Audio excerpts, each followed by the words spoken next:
Dissecting Francis Stein Podcast.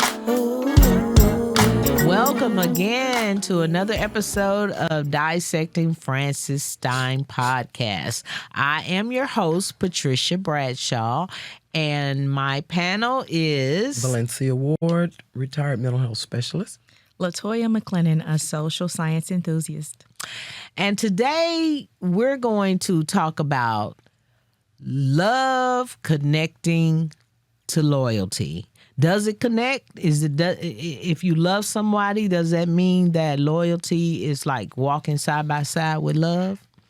Well, I asked that question because, throughout the book, it seems like Francis has no loyalty to anyone but herself. And all the things that she was doing to try to create her a man, she had I don't say accomplice, but she had an assistant, and that was Javier. That turned into Yeah, an accomplice. That's what that was. Yeah, he did. He wasn't turned trying into to. accomplice. I mean, yeah, he did. But he often had to prove his loyalty to her. And then remember when he told her, "I love you," and she said, "Well, you can't never tell me that." That wasn't something that she was wanting to hear, but she did want to hear loyalty. Right. So throughout the book, you would feel like she has no loyalty to no one. However, when Detective Carl came around, because Godfrey had sicked him on Javier, she didn't know that. But what she did know was, I can't let him go to jail. I can't let him. She was willing to kill to protect Javier. Yeah. Now, y'all, that's loyalty, but I think that's love that she didn't know she had for him. Well, I think it was the fact that she needed him. So she didn't want him to get killed. She didn't want him to go to jail because everything would have messed up her plan. She needed Javier. But she already had the man built. Godfrey was the man built. She didn't need to kill nobody else.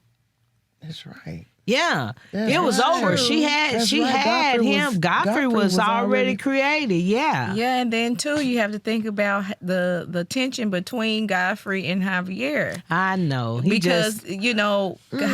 Godfrey was like, "Okay, well, why you got him around and I'm here?" What was he here for? Because he was here before you. Think about that too. Like I said, loyalty and love. Even though she doesn't express it to Javier, Maybe she did have that underlying love and loyalty for him. Javier. Yes, she did. She did. That's why, you can't have a person around you all the time and not feel anything, especially when he was loyal. He did everything she asked him to. And then when he didn't, but see, she sexed him to keep him in control. That's manipulation. That's manipulation. But it's manipulation, and it caused the mind to do something, and it only made him love her more.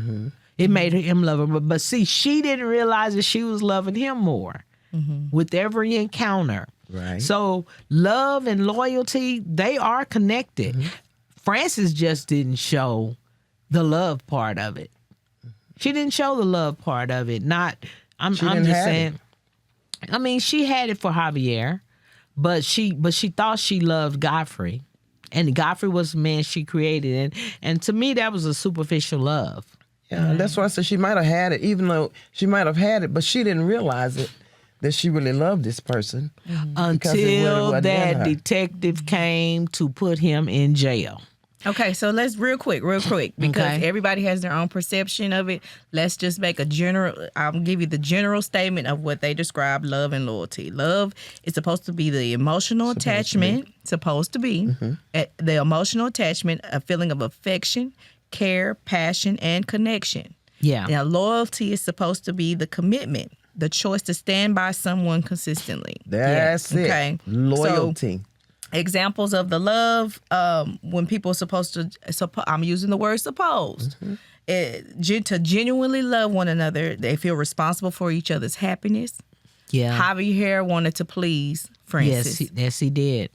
Okay. The want to protect and support each other. And that's what Francis wanted for Javier. She reciprocated that to Javier, because Javier always did it. But she, in that moment where Marshall Detective, whatever he goes by, came on through, that was the reciprocation. And to choose the relationship even when things get tough. She told Godfrey, Javier is going to be here. That's right. Because she loved Godfrey by that time. He wanted Godfrey to go away.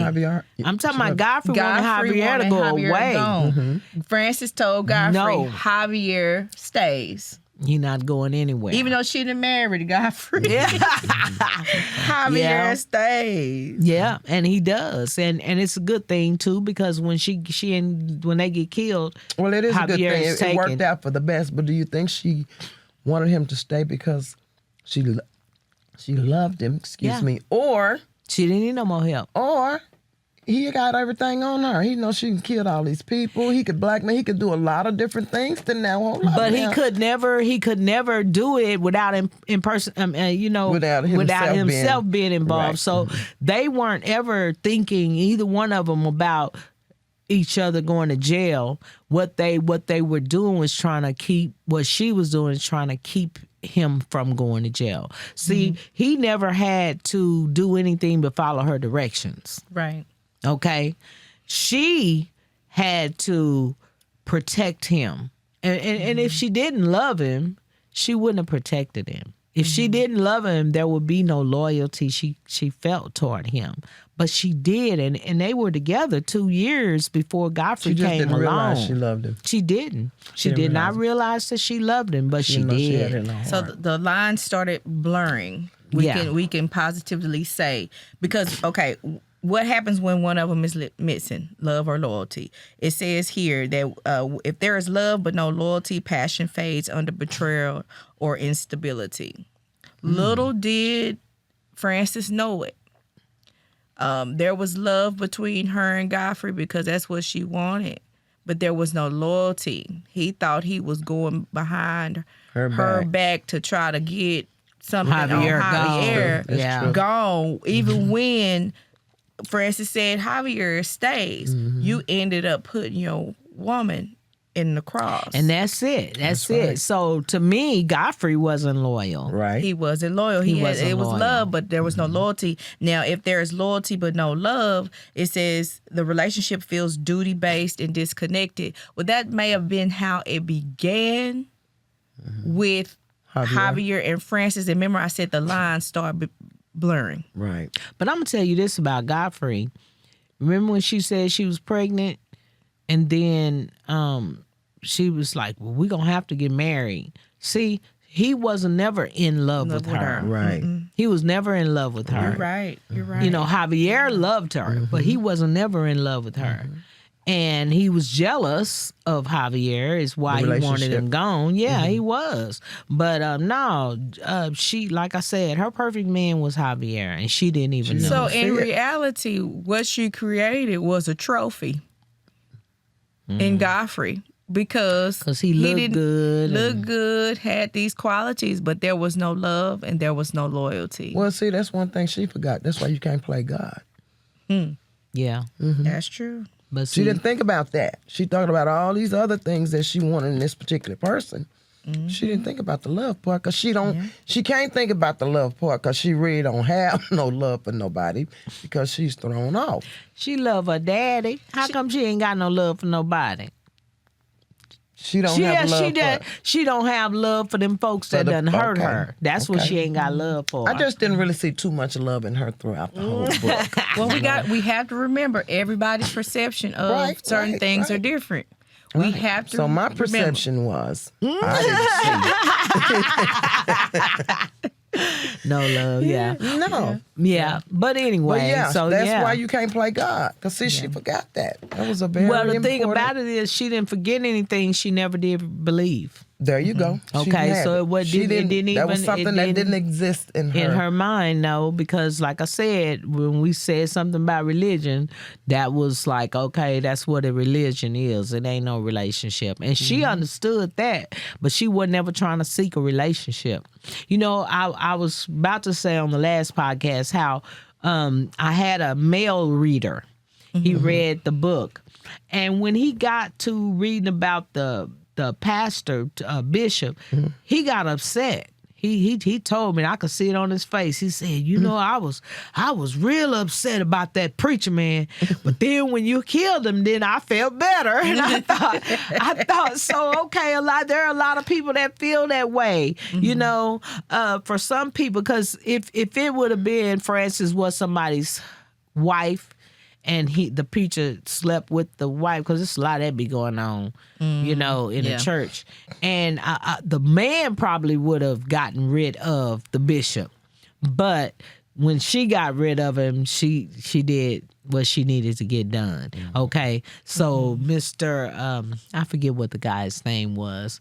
Anyway. I felt better. I felt, not to cut you off, but I felt better that Thomas was done away with, because it's like everything that you portrayed yourself to be, you were the exact opposite. Yeah. And you were a wolf in sheep clothing. Yes. You know. And we kill wolves. That part. And the thing is that you could have, you know, like I say, nobody's perfect. Yeah, you had the relationship that you had with Francis, but you had an opportunity to turn that relationship around. Yeah, you did for your calling or for the position you were in. You know what? And she didn't approach him. He approached her because that was his thing. He liked beautiful women, even though he had his wife. She wasn't that ugly. But you know what? At one point, he was trying to tell her that they needed to cut this out and let's do the right thing and let's. And I understand that, and that's all right. Okay, that's all right. But see, you can't tell me that, and you just left my bed at 2 a.m. Okay, you can't tell me that. That was after she. Oh yeah. Okay. Yeah. You feeling guilty about? You know, and why you telling me this now? This is something, like he said, after when she came into his study, well, we can talk about it later. Well, you should have talked about it later. Just come make another one of your trips over here, and then we sit down and we talk, you know, and not make me feel like I done played myself by being with you. Because see, that's what she felt. Did. Well, then she did, but she didn't want to feel it. She still did. But she didn't want to feel it. Oh, well, she didn't want to feel nothing. That's why she killed everybody that made her feel some kind of way. Well, I would say, you know, again, don't come. If you leave me alone, if that's what your thinking was, just leave me alone. Leave me alone. So an inserted category to the connection between love and loyalty needs to be motive. Because not everybody has love, not everybody has loyalty, and a lot of people don't have either one of those, but they have motive. Why they do things. Why they do it. And so I know that for most of those men, let me see, all of them, they all had the same thing that they wanted in her. Now, the only one that I think that did love her was Jonathan. Yes. And everybody else, that was just, you know, trying to have a relationship and it didn't work out. Trying to have or just having a friendship, and then I get hurt. And then Marcus. Like I said, he was a violent person to her when they were like in a casual relationship. So when she stopped seeing him. Yeah, she stopped seeing him, period. That's how come when she saw him, it was a surprise to her, and it was a surprise to her to even know that he was the one funding her project, okay? And she, you know what, y'all, she didn't think that through. Because she never thought that the funding would stop because he died, and that was because she didn't know that he was funding her. Exactly. Well, what about Miss Johnson now? Wait a minute. Now, Miss Johnson was on the board. So, okay. So was she responsible for a portion of the funding or something because she was making the decisions? No. Or did they send her? Okay. When you first encounter Miss Johnson, it's when she is doing the presentation. And see, what Miss Johnson is doing is collecting after the meeting, whatever the people pull out. So her role as part of the board, you know, was administrative. Okay. So when Marcus got killed and no more money dried up, those three of those people, the senator, and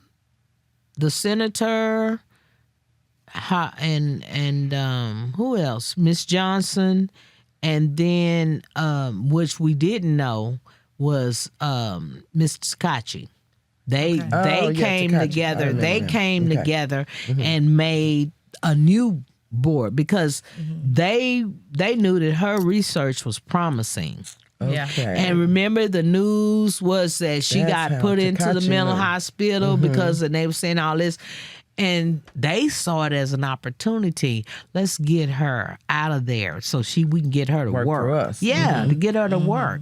And it was good. It went well. But, you know, when they were trying to say for Francis that she was crazy, she wasn't crazy. It was those people in them spirits was in her, and they she was hallucinating and talking crazy back and forth. Yeah. You know, they were in court, and then she was hearing the voices talking, and she was you just so stupid. You should have. You know, she was talking to them, and I kill you again. You know, stuff like that. She didn't have no remorse. Like one of our readers said, she had no remorse at all. So much so that even when she died, she didn't call on God, but she just called on her daddy and Godfrey. Please help me get over there because I just want to be with you. That's all she wanted, to be with that perfect man that she had created. She didn't want to give him up. She didn't want to give him up. But anyway, she had to give him up just like she did. But let me tell y'all this, that I want to show you that it really didn't matter that she didn't go on the side with God. Because when her mama told her, well, you can just stay over here with me, you know, and we can be in the darkness. We can be in the darkness. She didn't fight it. She said, okay, come on. Well, she knew she wasn't going to the light. What's she going to fight for? What's she going to fight? She wasn't gonna be able to get across the Gulf, but what I'm saying, but it helped her. It helped her to know that her mother was left out over on that side, and that she's got somebody there with her, and she's still. And then when her mama said, "And I'm gonna show you a way we can still interact," and that's what she showed us.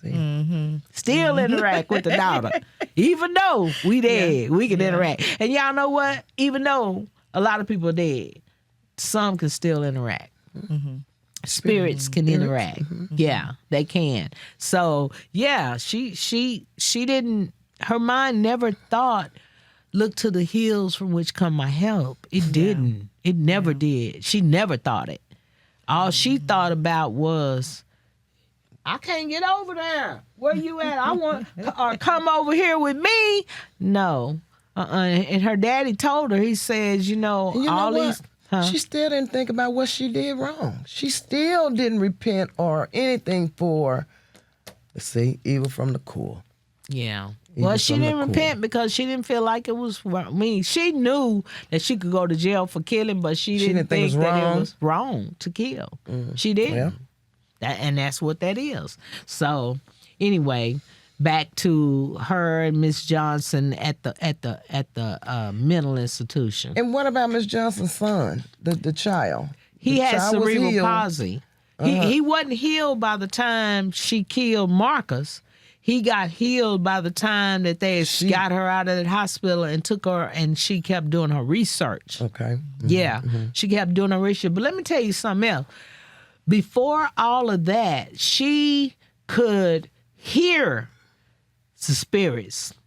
But when she went in that mental hospital and they gave her all them drugs, she could see the spirits. Because she saw, the first one she saw was her mama. You know? But see, by that time, man, she had so much remorse.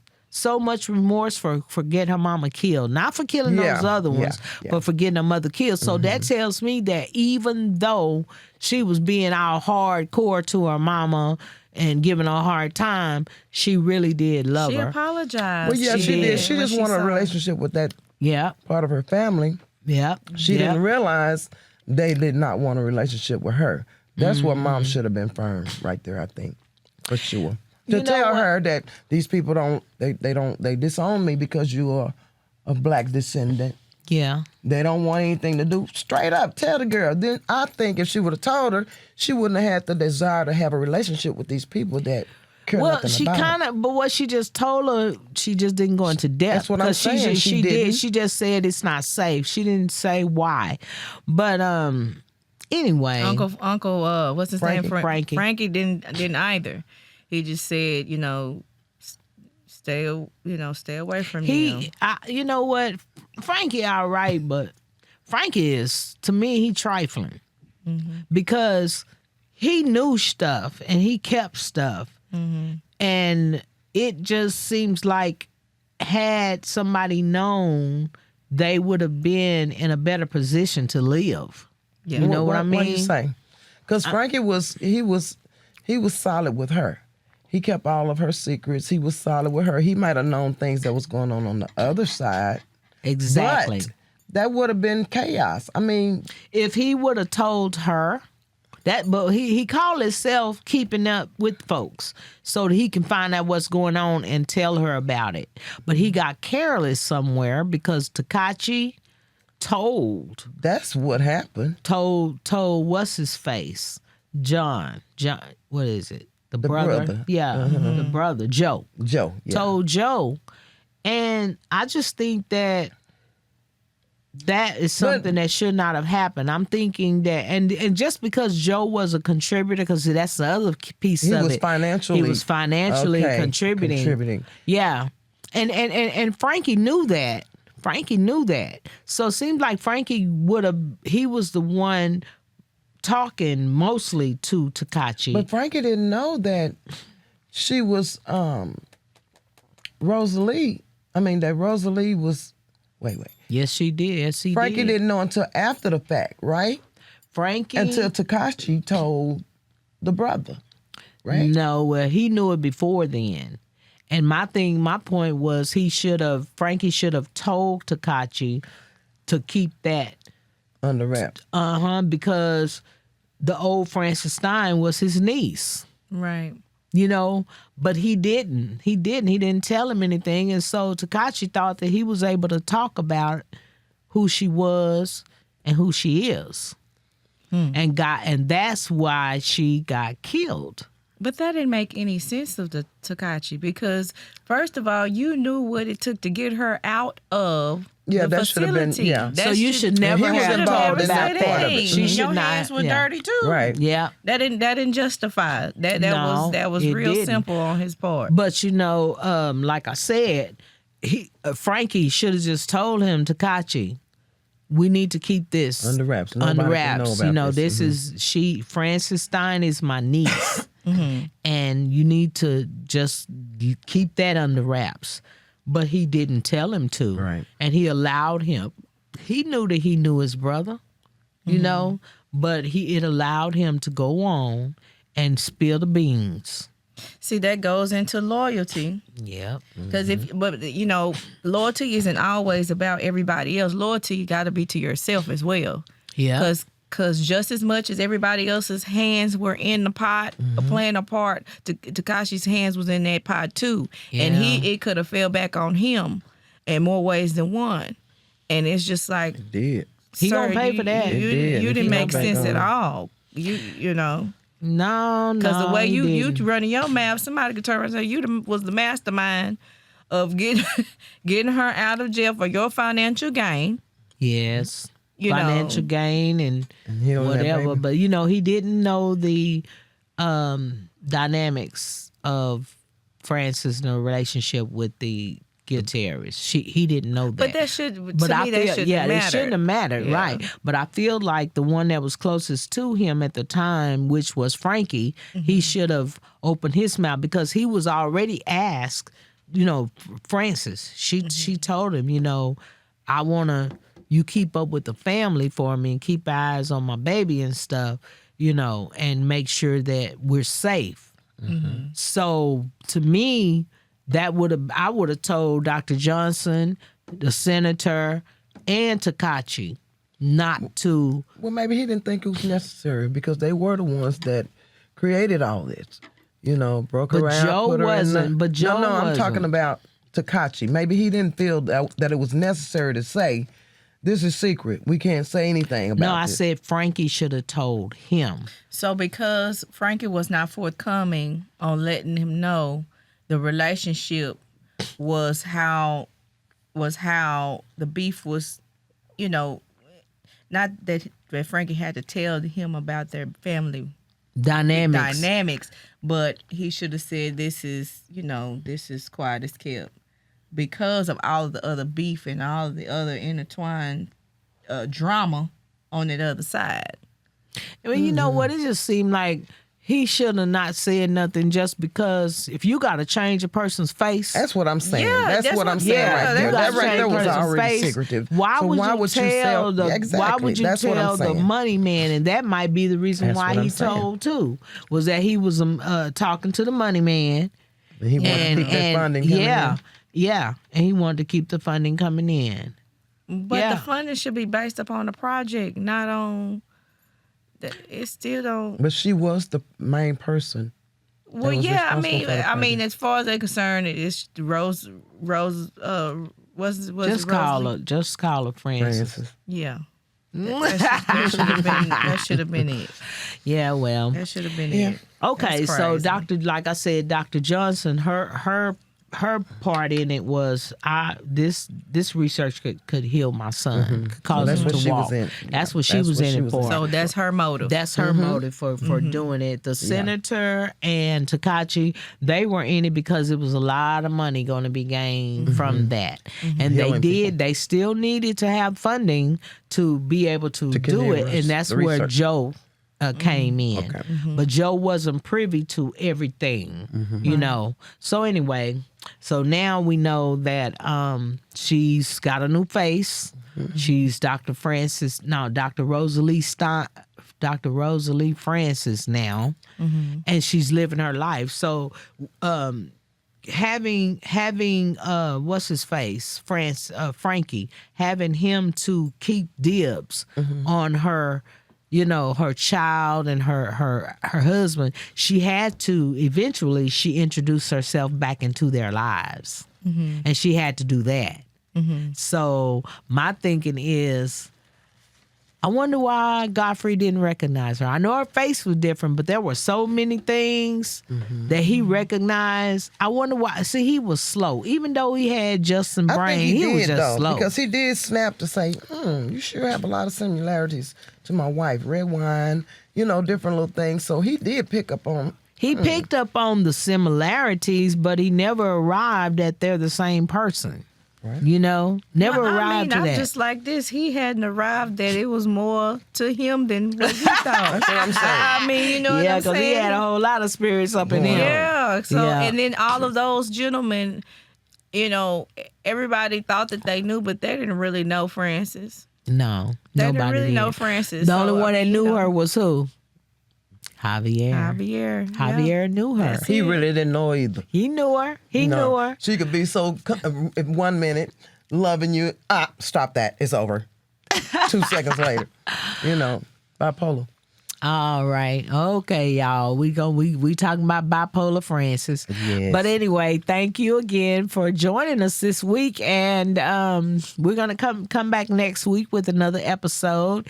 And if you would like to comment or have a suggestion on a topic, just DM me on Introduction to Francis Stein on my Facebook page, or Introduction to Francis Stein on my Instagram page. I also have a Dissecting Francis Stein Instagram page. So any one of those places, you can go and DM me your questions.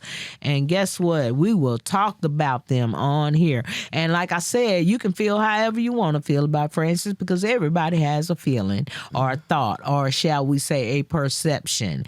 And guess what? No one's perception is wrong, because when you read this book, Introduction of Francis Stein, you will have a point of view. Oh, most definitely. All right, now. So until we meet again, you have a blessed week, and join me again next week on Dissecting Francis Stein. The information contained in this podcast is for entertainment purposes and marketing purposes only.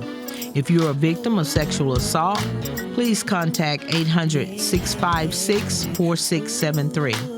If you're a victim of any of the topics discussed in this podcast, please contact Victim Connect Resource Center, 1-855-484-2846.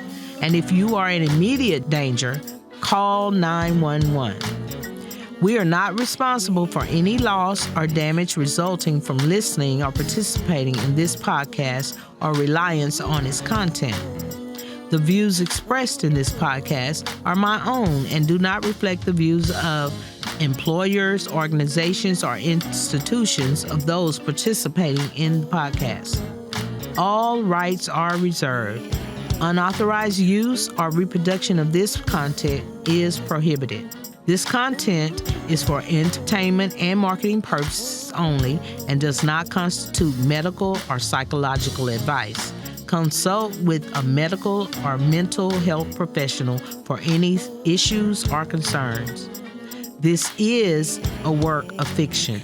Any resemblance to actual persons or events is purely coincidental.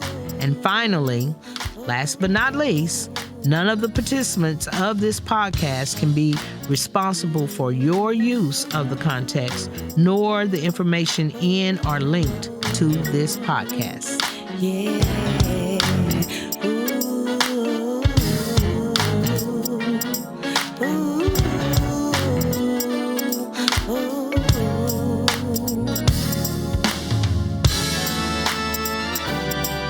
I'm tired of being by myself, so tired of being on my own. I am so tired of always wanting more, so tired. Don't wanna make it on my own, so open up a brand new door so I can walk through it. Never can be real sure, so I can rest in it. Leave me a brand new life. I promise I will arrive this time. I'm tired of being by myself, so tired of being so all alone. I am so tired of always wanting more, so tired. Don't wanna make it on my own, so open up a brand new door so I can walk through it. Never can be real sure, so I can rest in it. Need me a brand new start. I promise I will do better. I'm gonna do better this time. So open up a brand new door so I can walk through it. Never can be real sure, so I can rest in it. Need me a brand new life. I promise I will arrive this time. Open up a brand new door. Ooh, open up a brand new door so I can rest in it. Open up a brand new door. I promise